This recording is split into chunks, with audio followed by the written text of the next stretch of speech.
The news that shocked the world this morning. Thanks for joining us, you guys. Oh, you're welcome. So this is a story that I'm working on today. Yeah, and I mean, Bishop, can you talk a little bit about, you said, quote, a beacon of hope in troubled times he was. Can you expand on how his leadership brought hope to the faithful?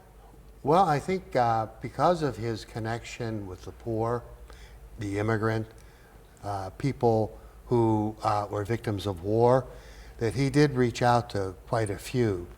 And also did a great deal to call nations and leaders to accountability for the way they treated people. Even before he was chosen, this is what his ministry was about in Argentina. But we talked earlier today, and you made it clear that some of the reforms he was able to do, or how he was able to conduct himself, had to do with the very thing that's going to go on now, the conclave, and what's on the mind of the cardinals as they start to think about the next pope. Yes, what they have to do is once they come together in Rome, they're going to start talking about what the needs of the church are for this time period. And then that will help them determine who the next leader will be, because they're the ones who are pastors all over the world, and they need to be able to choose someone that they feel is qualified. Everybody thought that the Pope was doing quite well in his recovery, certainly appearing a number of times in Holy Week. You saw signs, though, that you weren't so sure.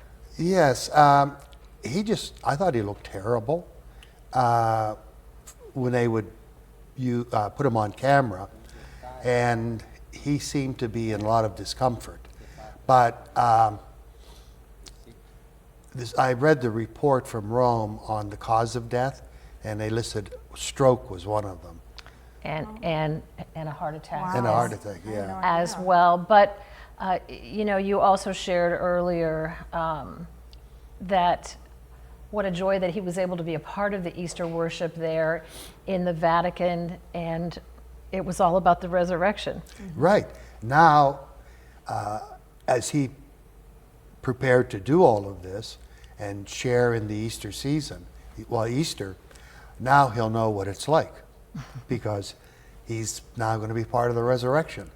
Of course, and Pope Francis often emphasized compassion, mercy, and inclusion. How do you see those values continuing to shape religion moving forward?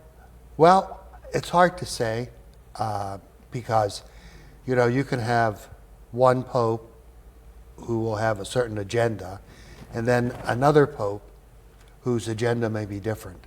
So it's always a wait and see. I've covered a few of these over the years that I have been, when there has been a transition.